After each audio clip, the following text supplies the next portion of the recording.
Terus kamu tahu nggak sih Ratu, kalau pemerintah itu concern banget sama UMKM, bahkan sampai ke ultramikronya sekalipun.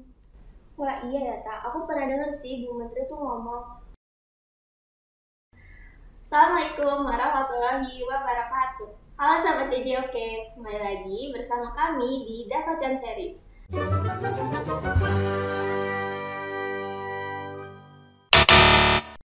Tapi kali ini Dakocannya agak berbeda karena bukan sama Ican, tapi Dakocan kali ini itu diskusi asik kolaboratif bareng DJPB. Cantik!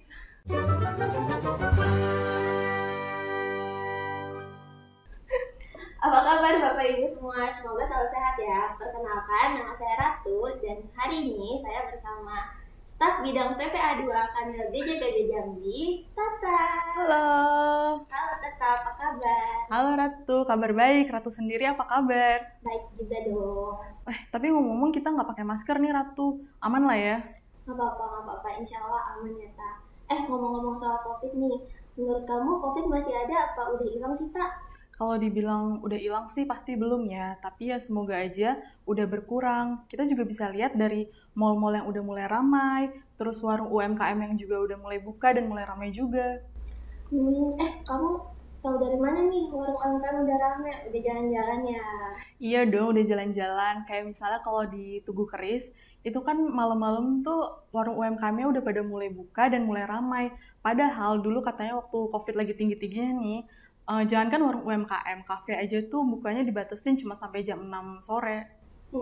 Sebenarnya sih bukan cuma di Jambi ya, Kak. Dulu juga kita waktu di Jakarta kan lumayan ketat tuh ya waktu COVID. Berarti emang gak salah nih ya kita undang bintang tamu kali ini walaupun baru di Jambi, tapi udah jadi pemerhati UMKM. Jadi Sobat DJ Oke, semenjak Bapak Presiden itu mengumumkan adanya pelonggaran penggunaan masker, ekonomi itu perlahan-lahan mulai tumbuh juga ya, Kak? Iya bener banget Ratu, kita tuh patut apresiasi buat pemerintah karena berhasil menekan angka COVID. Selain masyarakatnya sehat, perekonomian kita tuh juga kembali pulih. Terus kamu tahu nggak sih Ratu, kalau pemerintah itu concern banget sama UMKM, bahkan sampai ke ultramikronya sekalipun. Wah iya ya Kak, aku pernah dengar sih Bu Menteri tuh ngomong UMKM itu merupakan penggerak pertumbuhan ekonomi di Indonesia. Iya nggak sih? Iya bener banget, itu bener banget. Soalnya UMKM sendiri kan 99% bagian dari bisnis. Selain itu UMKM juga menyumbang 96% bagi tenaga kerja Indonesia dan juga menyumbang 60% untuk PDB negara kita. Tapi tentunya UMKM itu nggak luput dari dampak COVID-19 ya Kak? Iya bener banget Ratu. Waktu kemarin COVID itu UMKM itu banyak banget yang terpuruk. Kalau yang aku tahu nih, selama COVID-19 itu UMKM sempat mengalami beberapa tantangan juga ya, mulai dari kesulitan perizinan, kesulitan permodalan, kesulitan mendapatkan bahan baku, terus juga pengelolaan keuangan yang masih belum efisien, kurang inovasi, masih banyak lagi nih pokoknya. Iya bener banget Ratu, kamu banyak baca berita juga ya ternyata, soalnya kamu tahu kendala-kendala apa aja yang dialami oleh UMKM di Indonesia. Ya dong, kan kita DJPB handal. iya benar. Sebenarnya itu langkah nyata apa aja sih yang udah dilakuin oleh pemerintah Indonesia untuk memberikan perhatian ke UMKM di seluruh Indonesia ini? Kalau kamu nanya langkah apa aja, tentu aja udah banyak banget ya yang dilakuin pemerintah. Pemerintah melalui berbagai KL turut mendukung dalam pembiayaan, misalnya adanya KUBE, kelompok usaha bersama, ada juga KUR, kredit usaha rakyat, dan ada juga kan UMI kan, pembiayaan UMI atau ultramikro. Nah, selain dari sisi pembiayaan, pemerintah ini juga turut mendukung dalam sisi pemasarannya Ratu. Jadi pemerintah itu kan mengadakan Gernas BBI, Gerakan Nasional Bangga Buatan Indonesia. Nah dari sini kan kita tahu kalau pemerintah itu turut mendukung dari sisi pembiayaan maupun dari sisi pemasarannya. Nah ada juga digitalisasi UMKM. Nah selain pemerintah, BI sama BUMN ini juga turut mendukung dalam kemajuan UMKM di Indonesia loh Ratu. Wah, ternyata banyak banget ya dukungan pemerintah untuk UMKM di Indonesia melalui kementerian dan lembaganya. Nah, ngomong-ngomong nih, kita kan di Kementerian Keuangan, di DJPB. Sebenarnya langkah nyata apa sih yang dilakukan oleh DJPB buat dukung UMKM? Ratu, kamu kan juga DJPB, di Kanwil DJPB lagi. Pasti kamu tahu dong apa aja itu. Tahu sih, tadi kan pura-pura nggak tahu aja. Jadi kalau setahu aku, dukungan kita sebagai kanwil itu pasti dalam bentuk pembinaan anggaran dong, ya kan? Bener banget Ratu, pemerintah itu khususnya Kanwil DJPB itu turut memastikan kalau pelaksanaan anggarannya itu udah efektif dan efisien.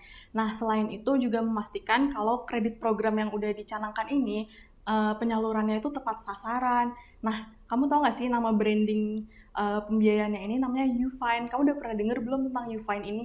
Oh, kalau tentang Ufine sih aku udah tahu nih, Tak. Kamu juga udah nyebutin kan tadi tentang UMI dan ada namanya KUR. Jadi UMI dan KUR itu merupakan bagian dari Ufine. Nah, di mana Ufine sendiri ini merupakan UMKM Financing Empowerment. Betul, kamu kok tahu aja sih, padahal kamu bukan di bidang PPA 2, tapi kamu juga ternyata paham apa itu Ufine. Iya dong. Nah, kalau aku, Ufine ini merupakan program pemberdayaan UMKM Kementerian 1 yang dilaksanakan oleh seluruh kanwil DJPB di Indonesia. Iya bener banget Ratu, terus kamu tau gak sih tujuan dari Ufine ini? Yang pertama itu mendorong UMKM supaya UMKM ini bisa naik kelas. Dan yang kedua itu mendorong UMKM agar aset dan omsetnya naik. Tapi kita juga harus memastikan kalau UMKM yang kita bina ini dapat membayar cicilannya. Gitu Ratu. Ternyata banyak juga ya manfaatnya dari Ufine. Iya bener banget Ratu. Kamu mau tahu apa lagi tentang Ufine? Terus untuk implementasinya sendiri secara teknis gimana sih, Tak? Secara teknis yang pertama itu Kanwil DJPB itu melakukan FGD dengan dinas-dinas terkait. Misalnya dengan Disperindak, Dinas Koperasi dan UMKM, bisa juga dengan asosiasi pengusaha, bahkan dengan universitas. Tujuannya apa? Tujuannya itu supaya kita bisa memetakan permasalahan-permasalahan UMKM, serta kita bisa menentukan sektor mana yang akan kita bina. Terus yang kedua itu kita melakukan diskusi dengan bank pendamping. Kalau di Jambi ini bank pendampingnya itu Bank BSI. Nah, tujuan dari diskusi itu kita menentukan UMKM mana aja nih yang sesuai dengan kriteria untuk kita bina. Nah, setelah kita menentukan dengan bank pendamping ini, kita akan melakukan survei lapangan. Kamu tahu nggak sih di survei lapangan itu ngapain aja? Aku sebenarnya belum pernah sih survei lapangan, tapi setahu aku di survei lapangan itu kan kita datangin nih UMKM-nya. Terus kita lihat lingkungan usahanya, proses produksinya, proses bisnisnya. Habis itu di akhir kita bakal wawancara sama ownernya, ya nggak sih? Iya benar banget Ratu, dan dari survei lapangan itu kita menemukan fakta bahwa permasalahan-permasalahan yang dihadapi oleh UMKM ini antara lain itu masalah pendanaan, terus ada juga masalah pengembangan usaha. Nah ada juga yang sebenarnya usahanya itu udah bagus ya, udah berkembang, cuman ketika mereka mau ekspor, mereka itu masih terkendala dalam proses ekspornya itu. Nah selain itu kamu tahu nggak sih UMKM yang didatangin itu mereka tuh juga setuju loh sama penyesuaian harga BBM yang udah dilakuin oleh pemerintah. Walaupun sebenarnya mereka itu pengen harga BBM mungkin bisa turun lagi, cuman mereka juga setuju kalau misalnya subsidi BBM itu dialihkan menjadi BLT BBM dengan harapan penyalurannya itu lebih tepat sasaran tentunya. Berarti UMKM yang didatengin tuh udah dijelasin semua ternyata tentang program Ufine. Terus reaksi mereka gimana? Tentu aja dong udah dijelasin, mereka tuh sangat antusias. Dan apalagi kan permasalahan UMKM ini kan beda-beda ya Ratu. Nah di situ nanti kita akan petakan nih misalnya permasalahannya terkait pemasaran. Kita bisa bekerja sama dengan dinas-dinas terkait yang bisa membantu dalam proses pemasaran. Misalnya juga permasalahannya itu dalam sisi pendanaan. Kita juga harus kurasi lebih lanjut nih untuk melihat gimana selanjutnya kita harus gimana melakukan pembinaannya. Wah, berarti hebat ya mereka pada antusias gitu. Iya benar banget, mereka antusias Ratu. Iya. Ternyata banyak yang menyambut baik ya. Terus terkait mekanisme pembinaan tadi, Kanwil DJPB itu udah nyampe langkah mana sih, Tak? Kanwil DJPB Jambi itu udah melakukan FGD dengan Dinas Koperasi dan UMKM. Yang kedua, Kanwil DJPB Jambi itu juga udah melakukan diskusi bersama bank pendamping yaitu Bank BSI. Dan kita udah menemukan 10 UMKM calon binaan Kanwil DJPB Jambi. Nah, selanjutnya kita juga udah melakukan survei lapangan. Di situ kita menemukan 2 UMKM yang akan dibina oleh Kanwil DJPB Jambi. Oh, udah ada 2. Apa aja tuh, Tak?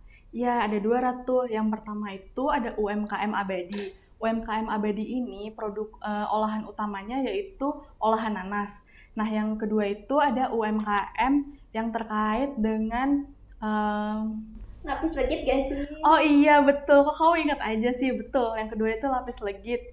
Lapis legit Tanggurejo. Tentu aja produk utamanya itu lapis legit, tapi mereka bedanya lapis legitnya tuh digulung, Ratu. Kayaknya enak banget ya. Iya, bener. Terus kalau ada UMKM yang lagi nonton nih sekarang, kamu mau pesen apa ke mereka? Nah, kalau buat UMKM yang lagi nonton, yang pertama mau mengucapkan terima kasih karena para pelaku UMKM itu udah berjuang bersama membangun Indonesia dengan kegiatan-kegiatan UMKM yang mereka lakukan. Nah, selain itu, pemerintah kan juga udah banyak melakukan program-program yang turut mendukung UMKM ini ya. Semoga sih kedepannya Indonesia itu bisa pulih lebih cepat dan bangkit lebih kuat. Yeay. Nah, Sobat DJ Oke, sekian dulu podcast kita kali ini. Semoga bisa menambah wawasan ya. Terima kasih dan nonton. Dadah. Dadah.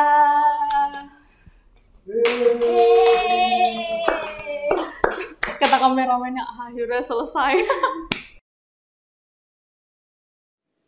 Pandemi memang sudah mulai mereda. Mungkin sebentar lagi juga akan kita nyatakan pandemi sudah berakhir.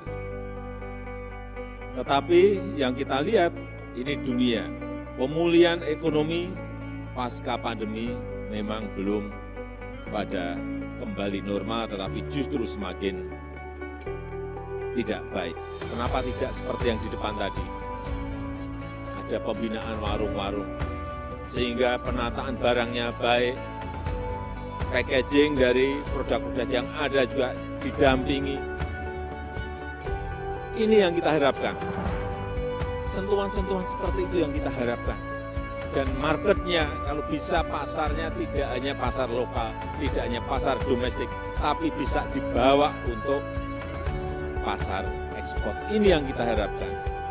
Pemerintah akan terus menjaga daya tahan ekonomi Indonesia, termasuk dengan menggunakan instrumen fiskal atau APBN melalui berbagai instrumen yang dimiliki, termasuk belanja negara terutama subsidi dan kompensasi yang menjadi shock absorber dari gejolak harga-harga global. Adanya pandemi COVID-19 berdampak pada terpuruknya ekonomi masyarakat Indonesia hingga sekarang, salah satunya dari sektor UMKM. Contohnya, di daerah Jambi tidak sedikit UMKM yang harus gulung tikar karena mengalami kesulitan. Sekarang, mari bersama kita dorong UMKM untuk kembali bangkit dengan cara seperti ini.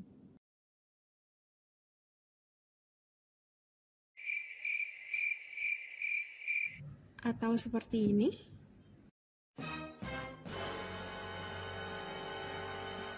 Eits, nggak kayak gitu juga. Lah terus gimana dong? Sini yuk aku kasih tahu beberapa UMKM di Jambi.